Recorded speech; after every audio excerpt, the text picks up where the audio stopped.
tala fatu le fo i tula le sono le fa moe whakaina la susuina le fionga le tua ia ma le fa moe ma le tatalo ina ia whakaina o tātou ola mo tō soifua i lunga le fionga le tua o nā tātou tau o tātou la lola ia le tātou susuenga ia o le tātou susuenga nei mo le fo i tula mātou talo mātou tamaro e langi au e whafonga mai sisi mai ia fa tu mawina I mātou le ia le tua I le malamalamo lo fionga fatas mai o lo ngamba ia mātou talo tua I lo swafa Yesu amen ia o le tātou le songaruka ko ele le lo sunga ko ingole o la fo le whafonga mulmuli amen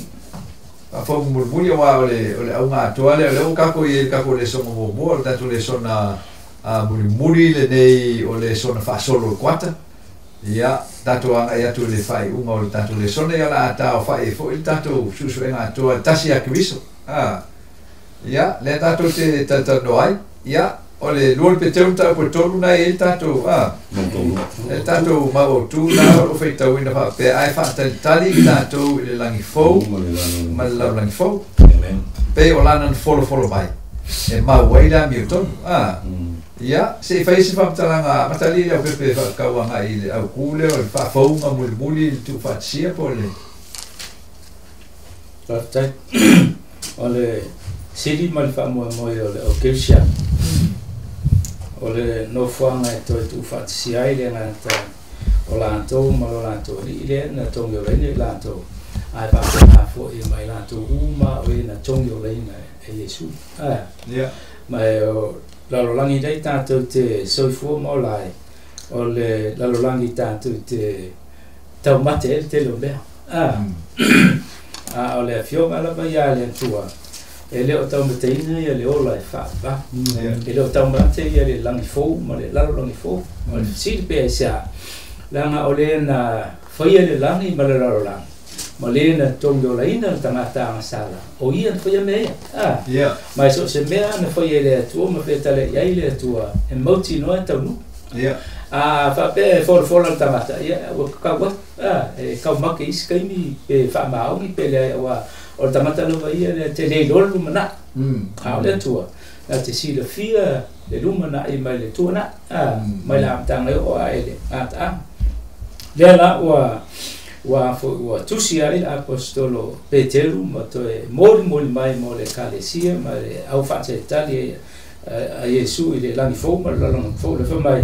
fate tali tanto ile langi fo ma le langi fo pe lana na folo mai e ma wai la metun amen wa tanto ti fatali ai o ma fo mai Yesu Paul tanto me fai o tanto ton fo mai ia ma tanto terse poi ia matatu fate tali ia ma nei o le vainga na le ta I le tanga le si fa o me ma wai le amioton io o le sono le nei quattro atole un tatto le sono muli ale amatanga le sono le autua atole le sono ia tasi a che viso ia le la un tatto ton le sono muli nei quattro o lo fa upuina fa pe o le toi fa fu sia mai o le maftanga tasi po le tufa tasinga tufa selia tua mo le tangata amen ma lo vai tau lai lai tu si lo Petero le mo tatu mo tau loto le maule le tatu tal no ina nei ai fa tele atu tatu le ni fo la ni fo pe la no fo mai ma wela mi to o le tu si la Petero lo tau tala Petero le to e fio fa lo mai o Yesu mai o le fo langa le e siliatu I fo langa uma o tu spaia awal tu spaia atoa mal ngalwenga atol faltanga ale ai se to e fo I fa lo mai o Yesu wa misi atoa wale ai fo se fa mo mo tangata I ola fa vau le tau sino nei o fa tau ina la le to e fio mai o Yesu le fa mai ona Paulo le awala le ama fa ina to tu fa tasi le tua mal tangata le ato e fa tasi ai fa tau no wai le am tango le son le kwata nei ia tasi a ke wis o le ala to tato sa tato o inga mai le kwata ato nei tom fa ina ia tato nga lu fa tasi ma tato loto fa tasi ma tato fai mea fa tasi le tangata lava ia tangata o le tua I tono na e kalesia fe lava o ia ma le au kevisan ai pe ita I o folflanga le ama tua to ia fio mai lava le tua e toi whaatasi ma le tangata. Ma tu whaatasia le mafutanga le ana motusia le amtanga. E moni au le ana fio mai e suma sa so. Peita, o le ala amtua, o le ala awhato a whaatino le o le fuafuanga le ale tua. O le fuafuanga le toi fio mai o le li. O se wholofuranga silo na taua. Awa ale e pēno whai atu. Ale ai se toi fio mai. Ua misi a toa ngā luenga o le whaalutanga. Tā ua le whanau mai o Yesu. Tā ua lo na maliu. Tā ua lo na toi tū mai ngā luenga o le whaalutanga. Tā ua ngā luenga o le whengai nei mai Yesu. O lo whautua i lumua le tamā mo tātou. Ai ale toi a fio mai. Rea toi le whalawhita whai le sa tātou tala noi. A alu le whai taulanga i tonu ai le toi fo i mai whafo ai maliu ai. Ua leisa whaalutanga mo le nuu Israel. O le ata fo le lana nao tātou. E o le ala lea si le eina tā ua i tangata keusiano uma, le wholofolanga lea le toe fo i whaalua mai o lea. Awa le fo i whaalua mai la leo Yesu. O lea le asa wai ma le langi fōu, ma le lalo langi fōu, pe a uma le mafutanga matangata. Lea iai le me tau lafe tau sanga le meni, uma le mafutai lea ma loko tu whaatasi lea tu matangata. Se ia o a ina uma. O na o mai lo leo le langi fōu, ma le lalo langi fōu lea tau tala e na aposto Peterui. Ya, maro, o le fōringa mai la li o pepe o le toe fio mai Yesu a tau lai i eile ai ngā tangata. Which o kako uma o loa mau ngei le larolangi. Peke kaikongu, peke le kaikongu. E loa i la hape o lai e ke whakakali toe fio mai Yesu ua whaawaina lau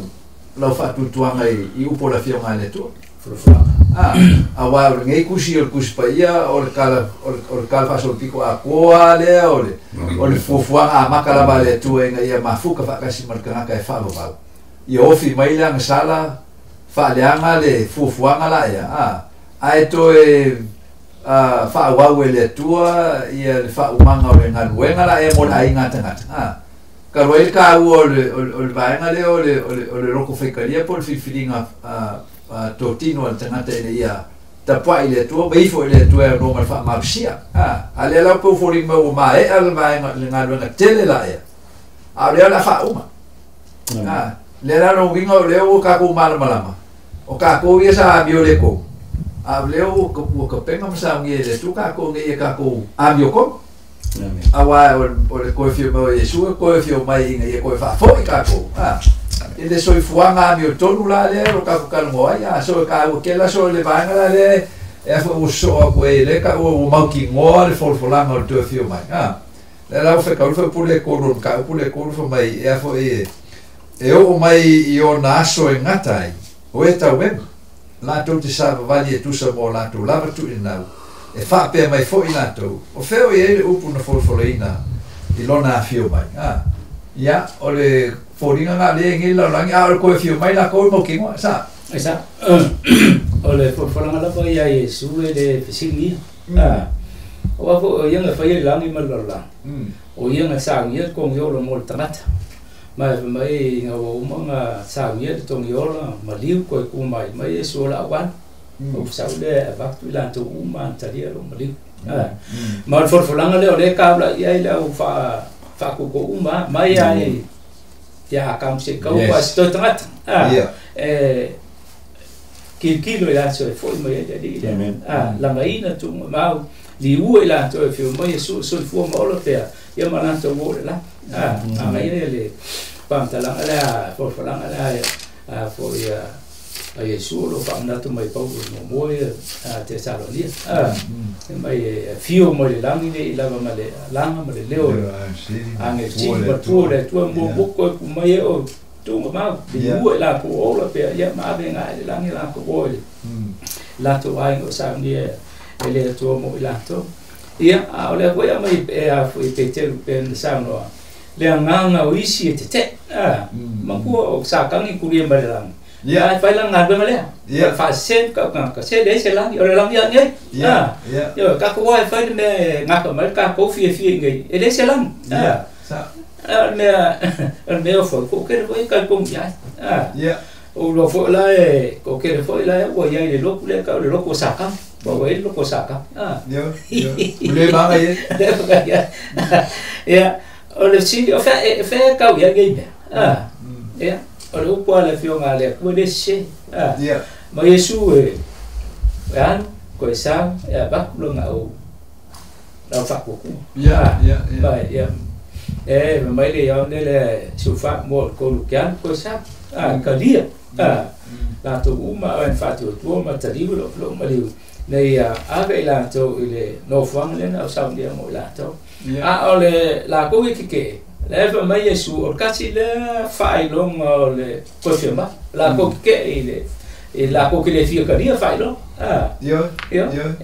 ko la le au ke siang le o ye so be le na ka le ke siang o fo la ke siang o is foi la ko ke en ya le mo mi fa ma on ya fia ma le na ka fo la na Yesu ya la wa ko skolo mo la ku skala uma fa sin wa la ku singa ma kaum unga la ko kususinga Yesu au ko skala finga kwa sa fa singa mai ile fa kaum unga le fio mo Yesu mo ya ko ke la ko skala muri e o Paulo mais la ko fa singa ile kaum unga ko fo mai Yesu ya ma binga ulanga au fa la inga ma fa ko no fa mo sa dia mo ila to ya yang ngi va nga moku ole a onga kus pai si fa no eso uma wa o mo ki ngol ko fio ma Yesu il kanak o mo ki ngoful nga o le kalia kanaka o longa kulanga pa ulang sa o longa mga umia o le tua e so mi mai inga ia ko fa fo sia mo ko fa o inga kanaka mai male o le sa so e ka u ke le le fa le ngalo fa uma le kula e bela fisi ya o se fa fo uma fa fo sei pese be rola ele pese ba vena por fa fo uma le o mo sali le o fa ku kwa mal kana ele se me fa fo sei o me uma mai le amata fa me poto solo una le se me fo la lo la o me uma mai le amata mai ai na matanga i ata fo le fa le tanga sa ni le ko monta ata le yang sanga tanga le la vai fa sol pe ia se ata fa solo e ma va manino uma tu spa ia pe na sa no tu spa ia o le tala fa sol pito a to le o fa buenga fo le tu ma fa le tanga tanga e le ai ala se moto o le la o le vai nga muli ia le o le fo le ma le ata fa le tanga ai fo linga mai mele o tu puang wa nga ina fiu le tanga te le umi pe le mena le o tupu nei ai ata tu mata nei ai ila mata tu spa ia va ia o ile o ata o mai ai le tele o le lo fa le tu le tangata pa wale o le valo anga ile o ta mai le aso le fio mai ai le aso fio o le fa no mai o Yesu mal nga luenga o le tongi o le solo no maliu mal no toi tu mai na ta o mai ala il profeta o ta rie un tau po iva la ta o mai manino mai tau sanga fa no mai Yesu pe au ia fa mtaringa o le valo anga na ile le o valo ngale o luafe me tau sila ta ma fiafi manino ala ta o mai tau sanga fa no mai Yesu me tai me mali wai malona to tu a le to ia fio mai la Yesu wale wangu la tu spa ia wangu tu spa ia fa mai Yesu e o ai angelo le la le ia se sina tilo na o lo ta ma o le la lo no vinga e ia me ta o me lilo tu spa ia wale fa ani mai le to le tangata ai la ma tau me se atua a lofa fai mai tu spa ia o lo ono sai mai o ia ina ia tato wo uma ile salamo fo linga mai la o mele o tuai ele fio mai Yesu o lo fa tali ma ono sai le lo fa le tu ina se ia o uma tanga te salamo wa fai mai Yesu e va piapi le ala le la e to i titi fo ile u ia o lo na winga e fo linga mai a fua nei ia le tato ma fa solo atu tato le sone le fo le Jerusalem fo ma le lalo langi fo na fua le to le valu po le iva piliona le we ni tanga to le lola e fua la ia e moni ai Yesu a ole lo fa le tu lo fa tu ai ai la ole va ai ma fa tau tu spa ia wa ai na tu ai na fio mai Yesu ona lo on sa ia le tu fa prepal ile tangata man mana na fa tali a le fo linga mai wa fi wa tangata ai ngalu tangata le lo fa le tu lo fa tali mai malo fo linga mai e ma fiuli ia tangata po tanto nei wa ka ko bange la nga ka fa ka kali o nga wa ka ko ese mai la fio nga le tu le lenga le ka ko ngar me fai le no polo inga ka ko fai a o ku ya ke la ko me uma mo wa o ke ke ko inga ye so le ka le o malo ali le pepe ile ko me mata e tangata era na fiu o fu ya ia le fiu mo Yesu ai a fiu lo winga le ka ko mo folfolanga le ka ke kalmoi le folfolanga awa a pe ese folfolanga ku mai ai la ka ke longa ese folfolanga fai mai ya ke ia ka ke le fiu la e fa ka la o ka ko mo folfolanga esa ia o kikira o le mafu nga le fiu ka ia o fu ia malang fa kan ia fu lo nga ola a fa pe nga o lo mai Yesu o ka lo le la ko inga la o kia la e fiu mai ia o ke le fa lo fsili lo ma fa al folfolanga Yesu e mau ki ngoa awa le si vai ngal folfolanga le ke ka o so mai la fa ka la me pole o kuai nga fi mai o ki ara e folfolanga e au fi e mar ko ku amen io ela pa benga o mga orka ka fi mai su la ola ka kilo ia ile fam kalanga ke salong ia o mai mikinga fola ka ke salong ia fi o mai su la ola ia ala ele fu ia la ko skan ia ka ko lo ia lo falanga Yesu o ia e fa ka ngua na folfolanga o ia o longa kan ele fu ka ko kan ia ka ko la e pupu ka ko bola ia afia ia ka ko kan ko ngunga ma folfolanga Yesu o ngor ka ko bola pupu wi lo fam kala ai al ka kala ia fa ko kua au mai na vale oki ka ko fia wa la ia folfolanga ka ko kan ko ngora ka kiola ka ko ifo ka ko ma pa o mai fa au ka ko ma ko ma e ma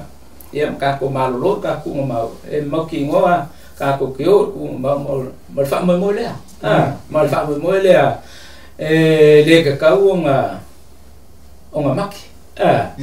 o mai le mu ka anga so fonga le ai le ka nga maki ai ma fa mo le ma fu ang le mo mo ia foi lá para o escola pequeno ia lá para o escola foi bolo ia ave o se afie musa sai o kako so fuanga mo langa fa mo le ia kai ngai le kako sabaringa le aso male aso ia mal kako nga be male e ole se ma fu anga ala nga fo nga kakau mo fa oro le pe ia fa mo le ole nga be ngale ole fa iwa ka wa ke kala Yesu fo le ma ke lo skulba o fa no so wa o ia ma fa singo la ko le ila fo ile punga le ola ia mal fa mo ile ola fa ba ke na la ko e kan ko ko fio ma Yesu ele la pero la ko lo ko ke fo la ko ke ia al me bon ile va ia fa ma o ile li lan ko folanga e fio me fo ia lan kai ka sa me ka ko mo me le on sa al me pe fo ele la va ya ka ko e no ka ko ka sa ai ka ka ko fa ma sang ia fa ma lo si le long sa pe yo fa ka si mal fa ko fa ma lo si le long sa i fa ko inga ia o nge ka ko so mo ia le ku el ka ko por kala me el ka ko ni ai ia ka ko sky le bela la fa me le le so me ka ke sky ka ko nga wa e si fa o le o nge au ku nge o ku spa ia le ia o kele nga nei loa mai ko kongu o le li o ila ko o ka o ke siamo a ku ia le la langi la ko ia o la ko fifi ke engale le fo ile fio ngale tu ala e fa vai ile wa o ngol fa o tang o ke siamo le e ko kele langi o wa e le se ngumela le kiki le la fo ile fa ku kwa mo la ke siamo amen o kwa ko kele o ke siamo but o nga fa vai o ku spa ia e ma fa ia o nga ka penga le kanaka ma bo ai le fo mo be ia le o sai le ka o le pepe ma le mo ki mo ai o le fiona le tuma o na fiona le ku e fa ia o e so fu ia so kai kasi ma ku mo kai le ko e fio mai e a mo pole pe a fio mai o ela pe a fio mai o oki si fa ma nei ele o fa vai o tu spa ia e tasia le o nga au tu a ma fai na trafa tasia o mai tanga o na fai mo fia lo le na mal mala me uma o lu spa ia o le o le tu la fono se fu le tu a ma fai ona I o e fa tasi uma tanga le tau singo tu la fono le tu ona fai mo fia lo le on tu fatas tangata kelisian Pula le kausia pe kukusa mo upu yo nga wai male sky. Faia. Io. Wa le mena le tu punei pe ona tato ona tu si film tato loa. O le esse. Tal to no ma me sal tu la fono fa. For tu la fono a fai la mo fai no tu fasia uma tangata kelisian ile ia tu sa uma le tu la fono se fu. Ia. Fai mai lo le ia ko ang sala le tasi wang sala i meu a fai tasi tu la fono le ese tangata kelisian. O le fai ngata la na o le whaavaile na ana ua mawhai tanga kelisiana uma o na i o ina le tula fono e tasi o se fulo le atua e tau e manatu whaatasi iai manu wa whai ngofie foi na ala whai ngatala na le mafu angu foi la lea lea la io na ese tonunga i tau ia o onga whaavaile tu spaia ia sinsino foi i whaavaile e ia o kalesia maistanga to le rato tia o ina e me ta o le si tianga whalilo lilo i le afio taimu le afio whalo mai o Yesu e le se me fa pena a o tu so faringa no ta mo fa o fitu fa mai faringa e va ai mata o tangata ola uma o tangata uma na i le afio fa lo mai o le ia te le rola profesa wenga o ma fu angala na o le ala pe no fa ia le ese ta o fingo tangata ia o fa vai tu ia le ala fo le ma fu ina ese me nga wa ia tanga ma ta si le au penalty apolo le asilio na le usili nei ona fa ave ese tangata o le mele o le tuai o le afio fa lo mai le vai foi le fai mai ne fai le fai mai o fe foi o ia mena for forano mo o le atu mau me uma taluana fa vai o me uma le atu mau tato mata le a fai te milio le e kale siento poi me o le ai o mai te mine o le ai tu pul mele a le afio fa lo mai o Yesu a nga wa i uma tangata i tu la fono le tua mau sita i uma tangata i tu la fono le tua se fulu na o mai e la amio na le tua no fai mo fia no le fa tal tangata le tua po le algo mi ele se chefi ia wa o polo inga ia di le o pepe o polo inga o le malo le tua o kula como le malo le tua o kusa o fa vai ia o le malo le tua nga mai le tua fa vai foi ia lo na malo ila inga tanga te la langi mai al fo so ele calculia la se lo cosifico e causiero por aí e sa ele e fai nga cosisa pa ki pa que lo cosifico ala que causir por aí sa o tu la fono le ton fai moltata ka uma ka maka pe aso fico pe la le lo pe le lo fo e fam se nga o tu la fono ia mal ma fo le tanto o ia ela nga ele fai una fai mo tanto for la le fa se tavole la ni mo le fa va le tofio la o fa olaina ka ko le kalkong e kria ka ko le kausia ia ale vo eu tatu tilo ia ile to telo la ke siano o la to fie kausi si va ele kausia si me ole tele mai su ia kausi uma mai le ngaka e kawaku le fio mai o su la ka mai a o tamata ia la to si be man of it vai ate a como é sul ma so la fa ko la to no fo le kalesia ye ka ko e pe vera ka ko tram le a ke mol molia ku au fa foma male au fa no longo o fin malo le ku ka ko ke kausia la na polo ai uma isi ko kai e manga ko kanaka ia pe fa ki o fa kan me fa ka le fa ale nga fio mai Yesu e ambai fa wa mal fa kai ka a fa na diu tinu tangata le tu e ia mai ata to le fa o nga ola e fa ta singa lo tu la fo le se al fa mal tangata le se al fa lo no inga le o fa le meka ko ke la fia wa si le fia le ku o nga mai fa wa mal fa kai kai fo mai le Yesu yo ko muli mai ngol muli ui kulama au Yesu fa kai ka malu wa o fai vale o polo inga o ako fai mo la soli asi fa wa o le ngaluenga o fa sele o malolo e lo fu fai ku la ya sole le ngayo inga ki apolo ma ngel ele malolo a o ngaluenga le o ku inga mai ya ka ko e ro ka ku fa e ka foi malufu fai kula i aso e ka ko ke a aku ka ko fa makana Langa o le whaavae ngā o whai ngā whiriwhiringa. E reo se kiu ke kākou le whaakongo ngaka e kousi polo ina. Al kiu ke kākou o le whaakana le whaavae o le mālo le atua. Pika so le whai kākou makua le. O le langi fou ma le lau langi fou. E mō e abi o kongo.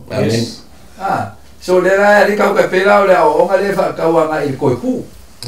O alisi lea o ma whaavae a kuspa ia e whaavae e le kele o ma whaase. Le o mai a makanga e ki apolo.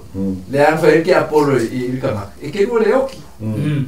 Le o so kele ia o katkomunga maka o finga ia o e nge u whaase inga le mangaku laia. E ke le oki. A o mea mongi aia. E ka ke oki maranga o kaksolia polo a inga le kua. Ka kua ngasara o le au le vi inga. Ai o ye il folfolanga. O le koe fio ma Yesu e koe ku mo ye. Oki o yake. Oki o yake e koe ku mo mo. Amen. Ma o marolea. Ya, sa o Malaysia o ngale masangi nga kele nga ke ngole afe ka usanga le lani. E fa mai al fa msimonga. Amen. E fa ma ngi ai la mi tonu le tua. Amen. Ko fo e mai le o le marole ko la. E ngero ko ku lo ngolua. Amen. So ele era se ele koe kuma. Ai ese. Ai ese. Se fez o manga nga koe ka ko mingu ke ye lua. E ko ka leso. Pe ia o soifonga na sala lo tangata ye lo me lua. Le anga. E o mai temi nei ma le la o to il fai uno. E fa stai le to le o folo mai le langi fo le to tu. O le ai lo ai le fa o mati o le mereta o le anga. O le asolo ia igual le sala le anga. O le ale to yesi ang sala o le to ye fu sele o le ale le me uma fa fo winga le to me uma per tala tu so fali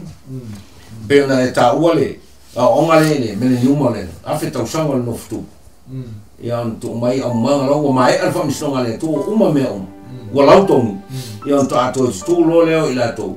o le alava o lo la ve ai mata to a fa ia le ta to wa to tere yo to na te ta o kelsian ai le langi fo ma le langi fo. O le whainga tāna o le mele ne, tele tangata o whai tau miliona tanga ke lusiano le lalang. Ai pangalea, e to tele le whai tau le au whai tau miliona na, o le ale iai le langi fo ma le langi fo le. Ona o le mafuanga lea, ua le talia, ma le ngā wai, i le whaavai o le malo le atua, o le whaavai o le malo le atua, o le lana amio, o le amio le atua, o lana tu la fono sifu. Maro, ya, so le langi fo le la fa o merka ko mi uke le kasi la o le koe fa fo nga le tu lo langi ka ke ola. Amen. Apena. O mo le la fete usanga no tu wai ke viso mana o ia la. Ia ona fio i fo le o ke viso va tasi balana au fa la ina ile Jerusalem fo. Ia se sungu le lalo langi tu ai. Ia fa vai i le lalo langi fo. Mo le koe fo ia me sa ia ile ia for protection thing yo ata. Fo me uma fo le ma ta ke risha me ta ole i fa mai la tu te ma futa mo la tu la tu te baba ai yo na fo. Amen. Me le sa ka kalo a mo se na fielo. Ai na le tu ole tu na fa ia. E va mandale le na foi le tu fa ton sangue su on foi le mostre na vai on fo ole moi mitinga la kelsiano la to te via ai la to tua ta ole amen ya maro fa tai ole fai uma la e tato le sona i nei tula mal ne foi tau sang mo ta o fai e nei me uma a fai o e manatu o matua ma nei la langi i lo soifuanga lo e soifuanga tato ola i nei i le te fatu saina na ma nei ma na le i le langi fo ma le lalo langi fo o folo mai ele tua na te faia mo tato e matua sili mat me la fe male tu ele kai ya o ma o ese vai se maka o se fa longo se talinga ia o se mangako se roto so ese le ta o le fa o mai no nei tau sanga i le tātou tuli matai folfolanga le atua. Ina ia whātasia i tātou le ola e whāwawau. O le whina ngaro leo le atua mo tātou. Ai ro whawhanuino i tātou i le angsama. A wā o le mā leia le nā o le whāseino tātou le tia apolo. Ia manuia le whai ungo le nei tau sang. Tātou toi whenua i le tau sanga fō. I le manu ma le alofa o le atua. Amen. La tātou tata, whaumai tātou le son. O mātou tamaro le langi, a o mātou whaiwina le susuina o le lawa fionga le lire tua i whiau whapito e tu ina mai le nei, vai ngā teime o tausanga le nei. Mātou tataro. Ina ia whaatupu ina i o mātou loto mala mātou filifilinga. E mātou toe wa aia i lawa fionga. Ma mātou filifili mātou te whaavaelo mātou ola i aso whaiso. Ailo mātou ai lawa fionga o suru man lama i o mātou vaimo mātou wala. Ina ia tu mauri mātou loto te inga. Alo whagia i mātou malama o mātou tataro toe i rola masuafa Yesu.